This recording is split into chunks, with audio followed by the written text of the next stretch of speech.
बिस्मिल्लाहिर्रहमानिर्रहीम। ज़िला अटक के हलका NA50 में एक बड़ा मुकाबला होने जा रहा है और ये बड़ा मुकाबला PTI की ईमान ताहिर सादक, तहरीक लब्बैक पाकिस्तान के अमीर हाफिज़ साद रिजवी और नून लीग के उम्मीदवार मलक सोहेल खान के दरमियान होने जा रहा है। इस हलके में किस पार्टी का कितना वोट बैंक है, आप लोगों को ये यकीन के साथ कह रहा हूँ। अगर आपने ये वीडियो शुरू से लेकर आखिर तक देखी तो आखिर में आप लोगों को पता चल जाएगा कि इस हलके से इन तीन उम्मीदवारों में से इलेक्शन कौन जीतने वाला है, मौजूदा पोजीशन में किस पार्टी का कितना वोट बैंक है, कौन कितनी अच्छी कैंपेन कर रहा है। ये सारी चीज़ें आज की इस वीडियो में आप लोगों को तफसील के साथ और सबूत के साथ बताऊंगा। लेकिन वीडियो शुरू करने से पहले आप लोगों से यही गुजारिश है कि वीडियो को लाइक कर दें और चैनल को सब्सक्राइब कर लें ताकि हमारी हर नई आने वाली वीडियो आप लोगों को बर वक्त मिलती रहे। आप लोगों को मुकम्मल सिनेरियो बताऊंगा और ये भी बताऊंगा कि इस हलके के अंदर किस पार्टी का कितना वोट बैंक है। इसके अलावा कौन सी पार्टी इस वक्त अच्छी कैंपेन कर रही है। तो आप लोगों को बताता चलूँ कि पहले हमें नज़र दौड़ानी होगी 2018 के जनरल इलेक्शन पर।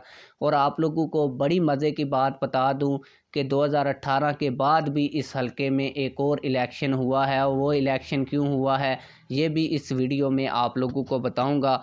आप लोगों को बताऊं कि जो 2018 में जनरल इलेक्शन हुआ था, इसमें पाकिस्तान तहरीक इंसाफ की जानब से मेजर ताहिर सादक ने इलेक्शन में हिस्सा लिया था, जबकि नून लीग की जानब से मलक सोहेल खान ने इलेक्शन में हिस्सा लिया था और तहरीक लब्बैक पाकिस्तान की जानब से सैयद फैसल महमूद शाह गिलानी साहब ने इलेक्शन में हिस्सा लिया था। मेजर ताहिर सादक साहब ने यह सीट PTI के टिकट पर जीती थी और तकरीबन 1,64,000 वोट हासिल किए थे। नून लीग के उम्मीदवार मलक सोहेल खान साहब दूसरे नंबर के ऊपर रहे थे और इन्होंने तकरीबन 1,00,000 वोट हासिल किया था। और तहरीक लब्बैक पाकिस्तान के उम्मीदवार सैयद फैसल शाह साहब ने तकरीबन 62,000 वोट हासिल किया था। जबकि इस हलके के अंदर एक और भी इम्पोर्टेंस है और वो है पीपल्स पार्टी के उम्मीदवार ने भी तकरीबन 40,000 के करीब वोट हासिल किया था। तो आप लोगों को बताता चलूँ कि मेजर ताहिर सादक ने PTI की जानब से 2 नेशनल असम्बली की सीटों पर उस वक्त इलेक्शन लड़ा था और एक सूबाई असम्बली की सीट पर इलेक्शन लड़ा था। वो तीनों हलकों से इलेक्शन जीत गए थे। इसी वजह से उन्होंने 2 सीटें छोड़ दी थीं। 2 सीटें उन्होंने जैसे ही छोड़ी थी तो फिर इलेक्शन कमीशन ऑफ पाकिस्तान ने 3 महीने के अंदर इन सीटों के ऊपर दोबारा बाई इलेक्शन करवाए थे। बाई इलेक्शन का रिज़ल्ट क्या रहा था ये भी मैं आप लोगों को बताता हूं।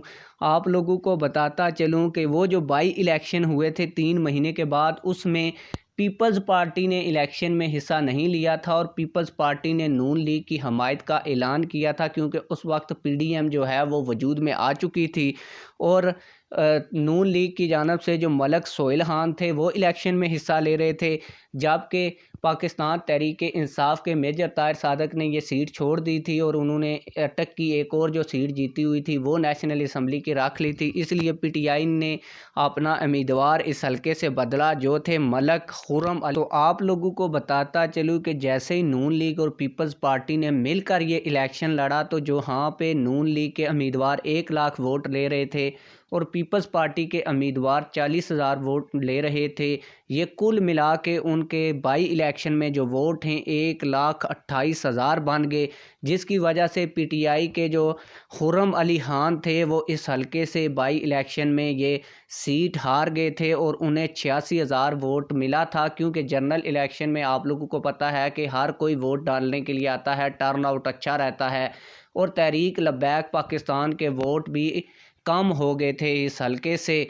लेकिन अब जो सिनेरियो बनने जा रहा है वो कुछ मुख्तलिफ इसलिए है क्योंकि तहरीक लब्बैक पाकिस्तान ने तकरीबन 62,000 वोट हासिल किए थे और जो पीपल्स पार्टी के यहाँ से उम्मीदवार थे वो तहरीक लब्बैक पाकिस्तान में शामिल हो गए हैं और पूरा बालड़ा ग्रुप जिसके तकरीबन इस हलके के अंदर 40,000 के करीब वोट हैं वो तहरीक लब्बैक पाकिस्तान में शामिल हो गया और तहरीक लब्बैक पाकिस्तान की जानब से इसी हलके की जो सूबाई सीट है इस पर इलेक्शन भी लड़ने जा रहा है।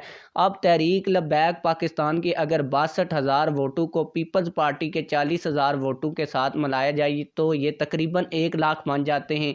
जबकि पीटीआई की बात की जाए तो पीटीआई की जानब से इस दफ़ा मेजर ताहिर सादक साहब इलेक्शन में हिस्सा नहीं ले रहे, बल्कि उनकी जो साहबजादी हैं ईमान ताहिर सादक वो इलेक्शन में हिस्सा ले रहे, जबकि पीटीआई को लेवल प्लेइंग फील्ड भी नहीं दे जा रही और जो ईमान ताहिर सादक साहब हैं वो अभी तक इलेक्शन कैंपेन भी नहीं चला रही। इसके अलावा तहरीक लब्बैक पाकिस्तान के हक़ में एक और जो बात जा रही है वो ये है कि तहरीक लब्बैक पाकिस्तान मरकज़ी मजलिस शूरा के अहम तरीन रुकन पीर सैयद अनायतुल हक शाह साहब इस हल्के में बड़े एक्टिव हुए पड़े हैं।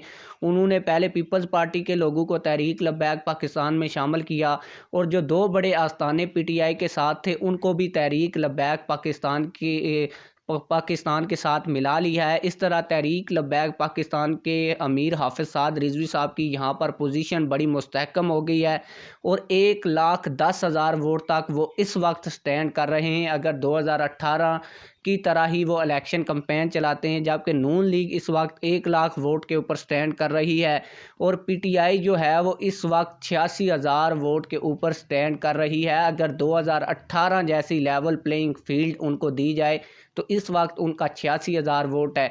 अब आगे देखना ये है कि कौन कितनी अच्छी कैंपेन चलाता है। नून लीग के हवाले से खबर ये है कि अभी तक उनकी कैंपेन शुरू नहीं हुई, जबकि तहरीक लब्बैक पाकिस्तान के अमीर हाफिज़ साद रिजवी और तहरीक लब्बैक पाकिस्तान के जो निचले सूबाई असम्बली के उम्मीदवार हैं वो भी इलेक्शन कैंपेन शुरू कर चुके हैं।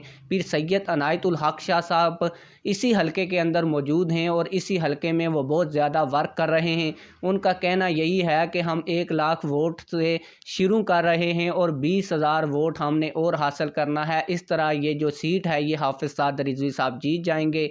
अब पता तभी चलेगा जब 2024 में 8 फरवरी को इलेक्शन होंगे, रिज़ल्ट आएंगे तो पता चलेगा कि कौन सा उम्मीदवार जीतता है। बाकी आप लोगों की राय के मुताबिक कौन सा उम्मीदवार इस हल्के से इलेक्शन जीतेगा ये आप लोगों ने हमें कमेंट्स में बताना है। मिलते हैं किसी और वीडियो में। अल्लाह।